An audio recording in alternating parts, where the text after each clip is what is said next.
What is going on, everyone? It's your boy Thriller here, back with another bit kind of like a draft analysis of sorts. It's more of a tournament analysis, because if you guys don't know and you don't remember, I was part of a tournament called BFO Surge that is run by my beautiful friend Addison, very talented individual and a very amazing battler in the draft league scene. And this is her own personal tournament that she likes to run.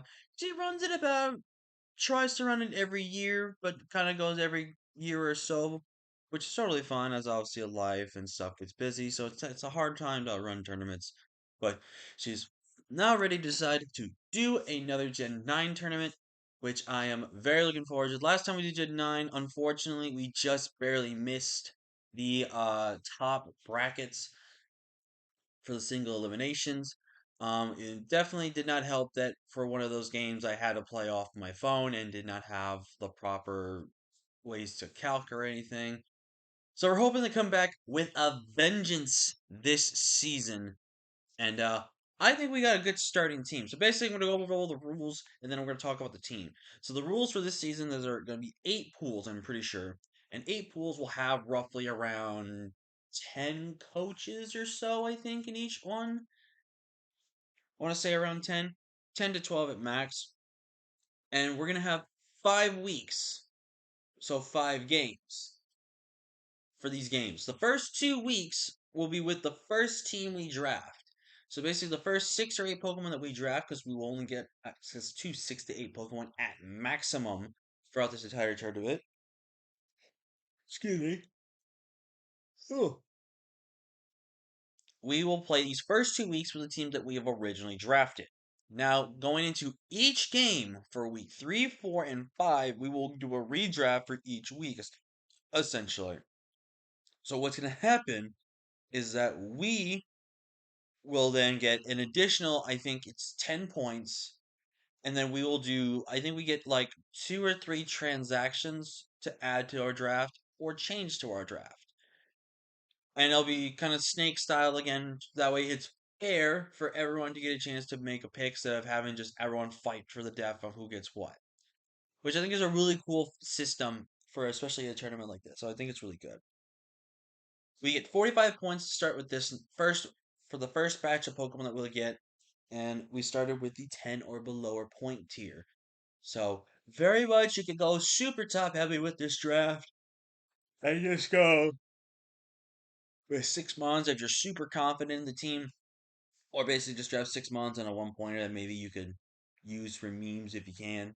But I'm pretty excited with the team I drafted for these first 2 games, and I prepped for both of these 2 teams, and I'm feeling pretty good about them. I'm feeling pretty good.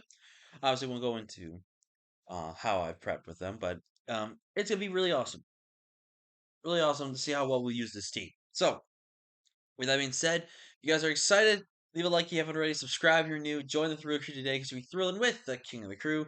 Now, let's go ahead and talk about my draft. I got hit in Pool 6, and I was lucky enough to get the first overall pick.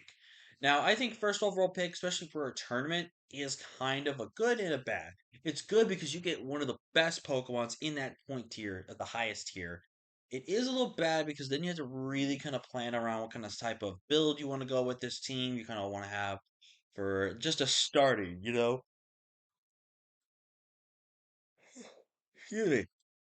And I think the starting that we have for this team is really, really, really good. There will be a few flaws to this draft that we didn't really patch up and didn't do. So I think we have a good team. So let's look at my first pick, which is going to be Gardevoir, which we're going to name after Addison because Addison is a beautiful woman. So we got to name Gardevoir after a beautiful person. I absolutely love Gardevoir. Gardevoir is one of my absolute favorite fairy types. It's probably maybe it might be my favorite psychic type, besides for Uniclus potentially. That is my favorite to use in draft. I've only used Gardevoir 2 times, and I have been very, very successful with Gardevoir on both drafts. One where unfortunately I did make playoffs, but was my MVP of the season. And the second time being my friends league, which carried me to semifinals. It was just an absolute powerhouse. It was one of my top 2 best Pokemon that season. And I'm just super comfortable with Gardevoir. I love being a little experimental with it. I love being a little more offensive with it. I just love doing a lot of things with Gardevoir in terms of like building it, using it in the games and stuff like that. It's just a fantastic Pokemon. I am super excited to use Gardevoir again, and really excited how I build around this. I think I didn't build around it perfectly, but for the first kind of picks, I kind of really did well with it. So obviously, being weak to ghost, main thing that this thing's gonna slightly struggle with is ghost types because so I need to get one of the best ghost answers. Excuse me. Again, and I'm not gonna lie, I maybe think I should have went with the Dunsparce over this one, just because the Dunsparce, as you kind of saw from my speed tour with John's League, it's my lucky charm apparently. But also, it was just a really good fun mon to build around with defensively and stuff. I have not used this Pokemon since Gen 8, and I only used it one time, so I figured this is a good time to try it out for these first 2 weeks. See if I got a good comfort for it. See if it's gonna be really doing much for us. And let's go with that. It's my boy Bobber because it's one of those bobbing duck things that you see at desks that go up and down slowly into the water but don't drink it. That's why I named him Bobber. But Porygon too. I'm very excited for this thing. It's another Trace Ball, which is really cool in certain matchups where it can be really good to trace that. Download has also very good usage as well because it also lets me know that which defense is weaker. So if I get the physical attack one, the physical defense is weaker. If I get special, that means their special defense. And that it's a very slight bit of information, but it's actually kind of important information because it lets me know where this thing's a little more weaker at. Even if it's still a bulky Pokemon, it can tell me a little bit more on what side is a little more weaker than the other, which I think plays a big factor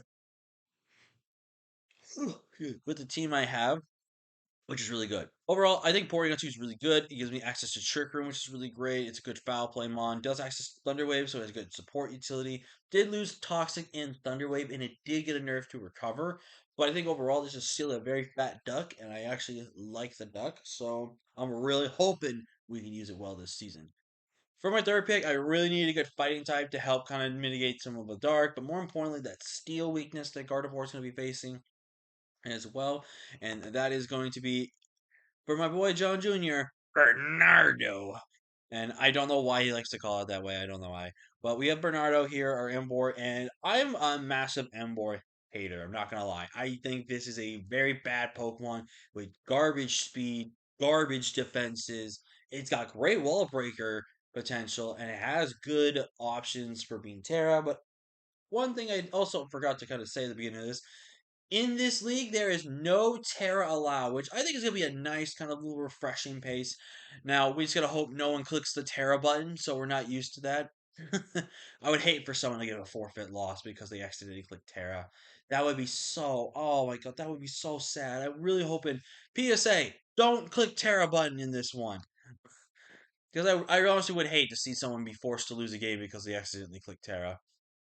But Embor's fantastic, man. Embor's fantastic from a wallbreaker perspective. I just don't like it, man. I also think it's design wise is garbage. But I love the shiny. The shiny is gold on this Pokemon. So it's gonna be very interesting to see how well this Pokemon does for us. It's gonna give me the opportunity. I'm using it. Let's see if it's gonna make it past the first 2 weeks, or it's gonna be dropped immediately after this.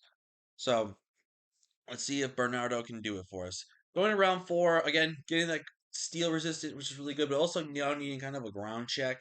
I really wanted that. I also wanted to put in this kind of cool little mode here because when I also grabbed Nembor, it pairs really well in Trick Room with Porygon in some instances, which I think is really nice. But this is another Pokemon that not only favors in Trick Room, but supports a team with speed as well, and is going to immediately force anyone that is bringing removal on their team to be forced to have to slot that in on their team, which I think is the biggest thing.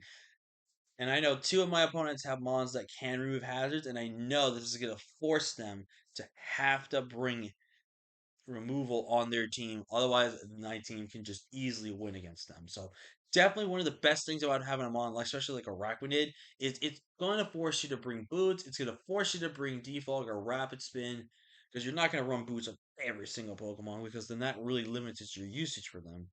But Araquanid, such a good Pokemon. I did try using it recently in the Wi-Fi league that I was in. This is DVL with my friends. I actually dropped it just because I wasn't seeing matchups where I really liked it. I think it fits better in this type of team that I have here, just because I'm going to be forced to use it and kind of see if I really do have a feel for this Pokemon.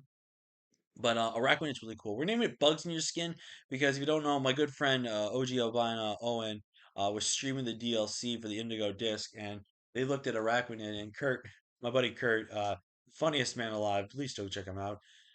He was just going like, "Bugs in your skin, bugs in your skin, nightmare, nightmare, nightmare." It was just really funny. It just caused a freak out for Owen to do on stream. It was awesome. That's why I named it Bugs in Your Skin. So it's really cool. But this is also a really good defensive Pokemon, and just overall a really great water bubble. So I can't get burned, boosted water moves. It's just great.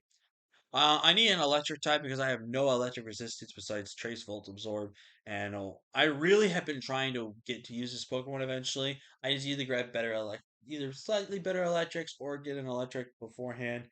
But this is a great opportunity to use it, especially since I did use it in the first showdown tournament I was in with BFO Surge back in Gen. This might have been I think it was Gen 8, possibly. Yes, it was Gen 8. It was because I had Reggie Drago on that team. We're Gen 8, and I think this spawn helped me get a 6-0 sweep over someone. I don't remember who, though, to be honest. But I'm very excited to use Electivire again. Access to the new tools and knockoff and bulk up is really nice. This is just a great offensive breaker as well. I'm very excited to use this Pokemon. It's been a very long time since I've tried Electivire, so I'm very excited to use it. So, and up next, I need another ground resistance. Also, having something a little bit resistant to fire and ice would be really nice. So I drafted the Pie. And as Vepsis once said in the Galar Champions, with the pie, it covers the team's bases. The pie surrounds this team with the perfect synergy that it needed from a defensive grass type and to being a delicious smelling pie. Overall, I decided, you know what, I could have gone and just made this like Hisuian Quillfish and lock in 6 Pokemon. But I feel like I would not have liked to just went with 6 Pokemon, just be like, oh, these are just the six I have. You just already know what it is, or I maybe know what one Pokemon is. But I'd rather have my opponents kind of do have to think a little bit about what my six could be. Now, a lot of times they're gonna either assume this or my next pick is most likely never gonna is not gonna be coming either way in some games for these first two ones. But I felt like just having that option to make them kind of have to think a little bit about what it is, especially since I've kind of looked at my matches and all 7 of my mons can kind of come to this game. So I think it's definitely going to force my opponent to have to really be prepared for all 7, which I think is really good. But overall, the pie, it's really good. It's a grass type, which I really kind of needed for this team. Overall, just a fantastic mon. And now we talk about mons I haven't used in a long time. I haven't used this bad boy since my last Gen 8. I think one of the last few Gen 8 leagues I did, which was a Wi-Fi for D League in the PBAL where we finished semis because we got screwed. Uh, Still angry about that. But overall, Dustor is very good. I actually have used Dustor quite a bit in the past, and it's not been like a super like broken mon for me, but it's definitely been having some good success. And I think this was also on the same. This is the same mon I used in the SBBA where Addison and I faced off in the finals, and she body bagged me with a non-stab special attacking Gyarados. That happened. Yes, it did. I think it might be still on my channel. It might not be. I don't remember off the top of my head. But if it is, I'll look for it maybe. But yeah, Dusknoir though, it's a really good ghost type. It's a really good offensive ghost as well, and just it's just a great Pokemon, man. I really love this thing. And it's got fantastic defenses around the board. You literally just run max HP, maybe run some investments with the defenses, but you can just go also max on attack and HP, and just really go to town. I love Dusknoir, and that's a good team. But yep, that's gonna be our first 2 weeks of BFO Surge. When it comes to weeks 3, 4, and 5 for those games, I will go over any potential changes that we did make to the team and probably discuss after the games because obviously I'll be doing team builders and stuff like that for him in the battle.